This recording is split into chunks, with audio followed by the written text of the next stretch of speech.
Hello friends, welcome to Manu law classes. मेरा नाम गौतम दीक्षित है, subject matter expert GK and current affairs. आज के इस वीडियो में हम अक्टूबर 29, 2021 का डेली न्यूज़ एनालिसिस करेंगे। आज के न्यूज़पेपर में environment is the very important topic which has been discussed on the front page number 10, and there are two editorials associated with the climate change negotiations which is going to take place at Glasgow in United Kingdom. So आज हम उसे detail में पढ़ेंगे. The next important issue is India-China border issue, where China has passed a new border law and there is one editorial associated with it, and then one article related to it, and then there is a related article that in Tajikistan there is a military base which is going to be operated by China and Tajikistan collectively. Then the other news is from the OPED page about the NDPS Act. So now let's start with the news. आज हम climate related सारा news एक साथ पहले हम देखेंगे from page number 1, 10 and editorial. Now the COP26, that is called as Conference of Party 26, it is going to be held at Glasgow in Scotland. Now India is also going to participate in it. Now India has stressed climate justice at Global Summit. What is the meaning of this climate justice? So friends, इस issue को आज हम थोड़ा detail में समझते हैं. There was a United Nations Framework Convention Climate Change, which is the outcome of Rio Earth Summit. It is the outcome of Rio Earth Summit, which was held in 1993. One of the basic principle of United Nations Framework Convention on Climate Change was common but differentiated responsibility, which is also called as CBDR. So when the Kyoto Protocol was adopted for reducing the greenhouse gas emissions, then the common but differentiated responsibility principle was followed, where Annex 1 country, Annex 2 countries, the Annex 1 countries were called to help the Annex 2 countries through technology transfer and finance. One of the mechanism of Kyoto Protocol was Clean Development Mechanism, under which the developed countries would help the developing countries in installing such projects which reduce the greenhouse gas emission, and the carbon credits which will be earned under this project was to be traded. Now we come to 2015, that is Paris Climate Agreement. The aim of the Paris Climate Agreement is to limit the global rise of temperature at 2 degrees Celsius and ideally at 1.5 degrees Celsius. The second important point related to Paris Climate Agreement is that developed country will mobilize finance of $100 billion annually for financing adaptation and mitigation projects in the developing and least developed countries. Then all the countries were required to submit the nationally determined contribution, or NDC, in the Paris Climate Agreement. India also submitted its NDC, which are that reducing the greenhouse gas emission by 33 to 35% from 2005 level by 2030. The second was 40% of the installed capacity of power generation by 2030, and 2.5 to 3 billion tons of carbon dioxide sink by 2030 by afforestation and other measures. Now the main point which is going on right now is climate justice. Now why this climate justice? Because India is a developing country, and if we see that India is the third largest emitter in the world, but if we see the per capita emission of India, it is quite lower. Now in the month of September, the 6th assessment report of IPCC, Intergovernmental Panel on Climate Change, it released its 6th assessment report, where it noted that global net zero emission target by 2050 is minimum which is required to keep the temperature rise at 1.5 degree Celsius. Then countries like United States, European Union, China, they gave a deadline when their economy will become net zero emitters. Net zero emitters means whatever carbon will be emitted in the atmosphere, it will be absorbed by carbon sink. Then there is a pressure on India that it should commit to a deadline for net zero emission, but currently India is saying that India's target under the Paris Climate Agreement and other targets like achieving 450 gigawatt of renewable energy installation by 2030 are in line with the Paris Climate Agreement and asking India for committing to the net zero emission will violate the common but differentiated responsibility. Other things which has been highlighted by our Union Minister of Environment, Forest and Climate Change, Shri Bhupendra Yadav, is transfer of technology and finance from developed country to developing country, and the commitment which has been made by the developed country, that is $100 billion finance for adaptation and mitigation annually, it should be adhered to. Now related news, Modi to meet Pope on his way to COP26. So our Prime Minister, he is going to attend the G20 summit which is to be held in Rome in Italy, and he will meet Pope over there, and after that he will go to the COP26 meeting. Now we will directly go to the page number 10. Now coming to the editorial, a climate dividend. So this editorial starts that the COP26 to be held under the United Nations Framework Convention on Climate Change, which is going to be held in Glasgow in the Scotland, United Kingdom. India is adopting the stand that a national deadline for net zero carbon dioxide emission is uncalled for because it violates the common but differentiated responsibility. The next is that the global average temperature rise, if it has to be kept within the safe limit, that is well below the 2 degrees Celsius or 1.5 degrees Celsius, okay, it must be shared by all the countries together. Now if we see that what is the remaining carbon dioxide budget left, so it is 420 to 580 gigatons of CO2. Now if we see the three largest emitters, these are China, US and EU. Now we have done in the last day editorial that even if China, US and EU commit to the net zero emission target of 2050, then also by then they must have emitted carbon dioxide in huge proportion, and countries like India will be left with very less carbon budget, which is going to impact their development process, especially eradication of poverty, providing employment to all. Now under such conditions, what are the things India can do? So India can definitely ask for $100 billion a year to help poor nations adapt to climate change, as well as India can have a clear plan for multi-sectoral energy transition. So India can go for a big green push through affordable electricity mobility. We have a program which is called as faster adoption and manufacturing of electric vehicles, which is called as FAME program of India. So India can promote such programs which will help to mitigate the inflationary pressure as well as transition towards green energy. Then the national scientific advisors have urged in a joint statement that it is essential for government to draw up a precise technological, socio-economic and financial policies and requirements to demonstrate a commitment to the 1.5 degrees Celsius goal. Now see, India is also prone to disasters which are due to climate change, so hence it is in the interest of India that it has to work today for the energy transition, for the multi-sectoral energy transition, in spite of not giving any commitment on net zero emission target. The next climate related article is from the United Nations Secretary General Antonio Guterres, where he has called for a solidarity. Okay, he has called for a solidarity, and this article is based on the background of the 6th assessment report of IPCC, which says that if we want to limit the global rising temperature at 1.5 degrees Celsius, then we must commit to deep emission cut, that is of 45% from 2010 level, and we have to achieve it by 2030. So he has called for changes in the consumption pattern, a participation of private sector in achieving the goal of Paris Climate Agreement.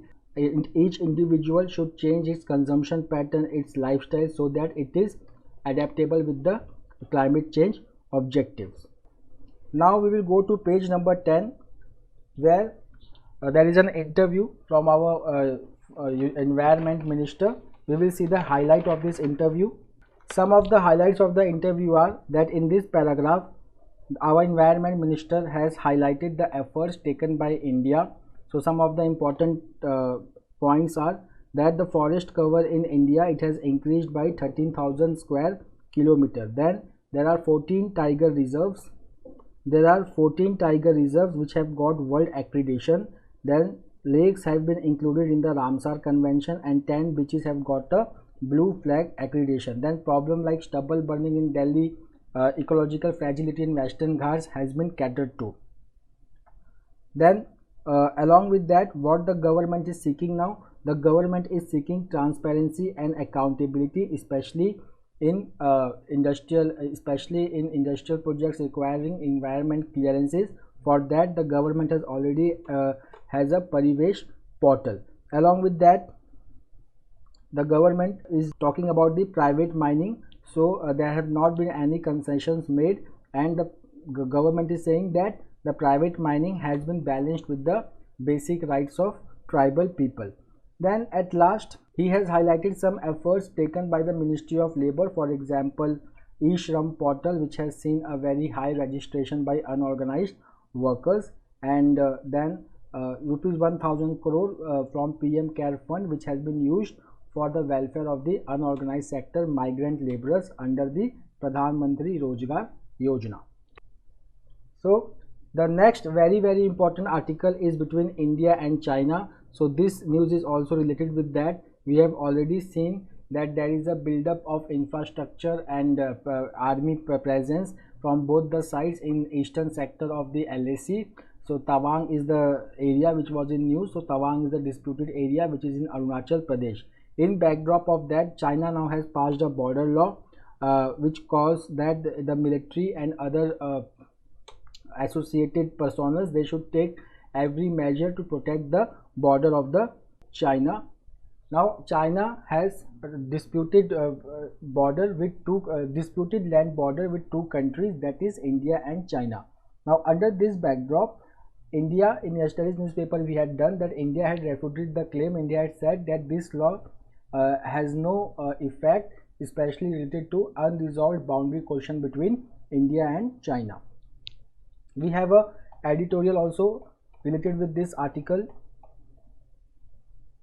So even as India and China engage in talks, the current state of tension is likely to continue. So if we see the background of this news, first, the 13th round of commander level talk, it failed. It ended in impasse, which was aiming at disengagement in hot spring. Second, China and Bhutan, they have signed an agreement for three-step formula for resolution of their border dispute. In 2017, Bhutan and China, they had a border dispute in Doklam. Then there is a build-up of military presence and frontier villages from China. So now after that, the China has passed a law which will be effective from January 1, which designates the responsibilities of various agencies in China, from the military to local authorities, in guarding the frontiers. Now why it is problematic? So it is problematic because there is a 1993 border peace and tranquility agreement between India and China, which says that peace at border or peace at LAC is prerequisite for resolving the border dispute between India and China. Now still the India-China border is not resolved, and China passing this law calling that its frontier should be guarded very well by military to local authorities. So it is not in line with what the 1993 agreement says. The next important editorial is that should the NDPS Act be amended. So the NDPS Act is Narcotic Drugs and Psychotropic Substance Act of 1985. The Union Ministry of Social Justice and Empowerment, it has proposed certain changes that to decriminalize the possession of narcotic drugs in smaller quantities for personal purposes. In spite of throwing them into prison, they should be transferred to anti-addiction centers. Now in this article, in this interview, some of the problems have been highlighted. So in this paragraph we will understand what is the procedure of seizing the narcotic drugs. Okay, so here the section 50 of the act says that seizure of narcotic drugs from any person will be seized only in front of gazetted officer or a magistrate. Second is that what are the challenges that police face in enforcing the NDPS Act to take drug cases to the logical end. So here the police says that the drug peddling is not a small crime, it is a part of organized crime. So it is very difficult to catch the person who is involved from the point of source to the point of destination. Then identifying the drugs that are being transported is very challenging these days. The next is that identifying the source of narcotic substance and destroying them is another big challenge. Then securing the conviction of the accused in drug case is another very big challenge in front of the police.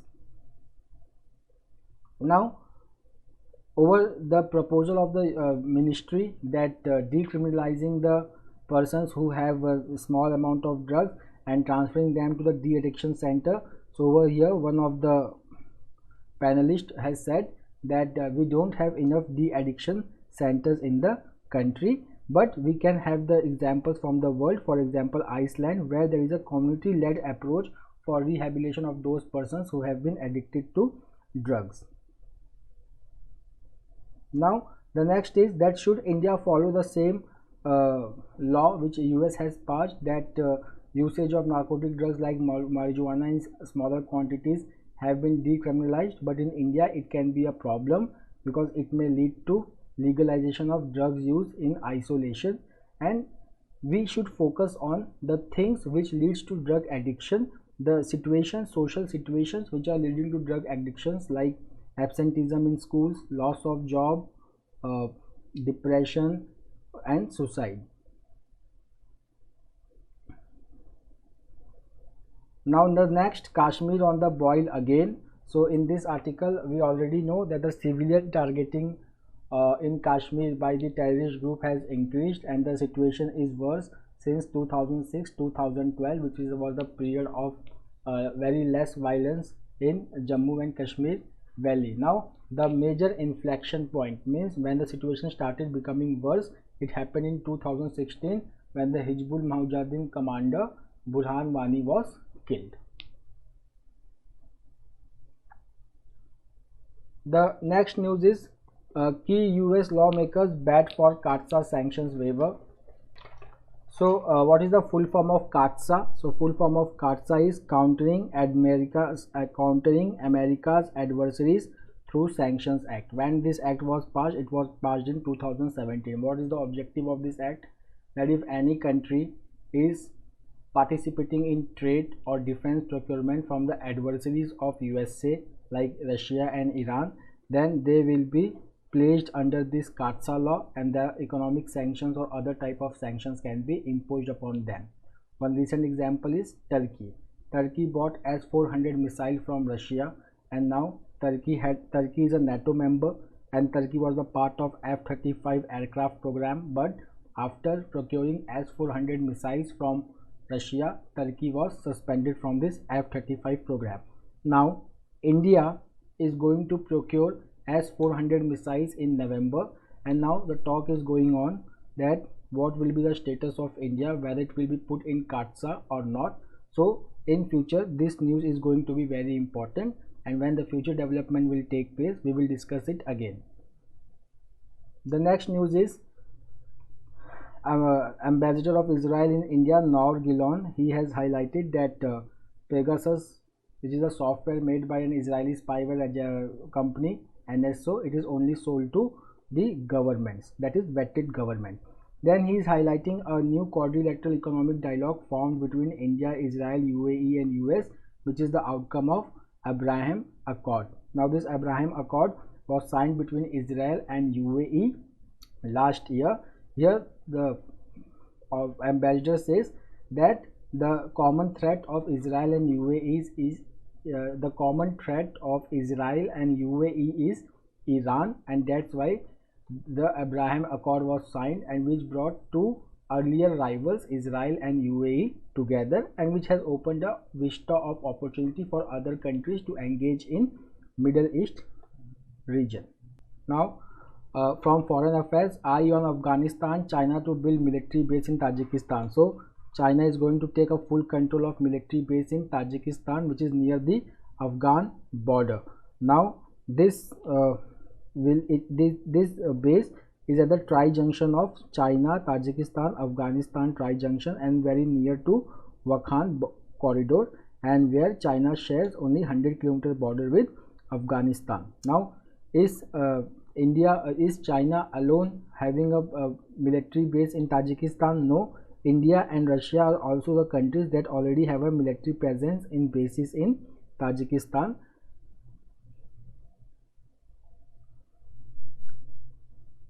The next news is that Facebook changes parent company name to Meta to represent a future beyond just its troubled social network. Okay, and Facebook, Instagram and WhatsApp will keep their names under the rebranding. तो इन apps के नाम change नहीं होंगे, company का नाम change होके Meta हो जाएगा. Now from economy, Sensex slumps 1.9%, led by bank stocks as sentiment source. So we see that the benchmark stock indices, that is BSE, S&P, BSE Sensex and NSE Nifty 50 index, they both plunged down amid concerns about the impact of inflation on economies worldwide.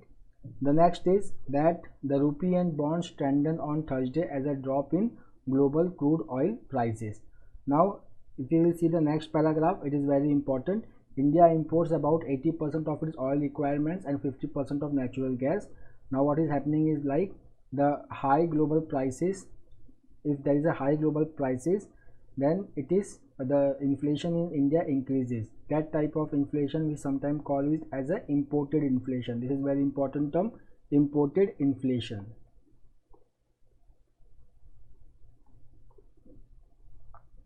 But now what has happened, that there is a slowdown in the world and there are slow recovery happening, so the prices of oil has dipped a little and hence the rupee and bond have strengthened in India.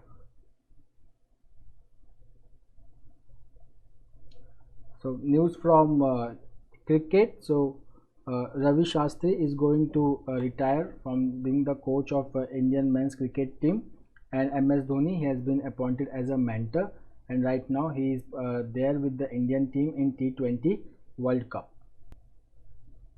So that's all for today. We will meet tomorrow again with the daily Hindu news analysis. So please go through today's newspaper, especially related to climate change. Do read the articles and editorials, and then please go through the China's new law, what implication it has on India and why it is in the violation of 1993 Border Peace and Tranquility Agreement. We will meet again tomorrow. Till then, have a nice day. Thank you.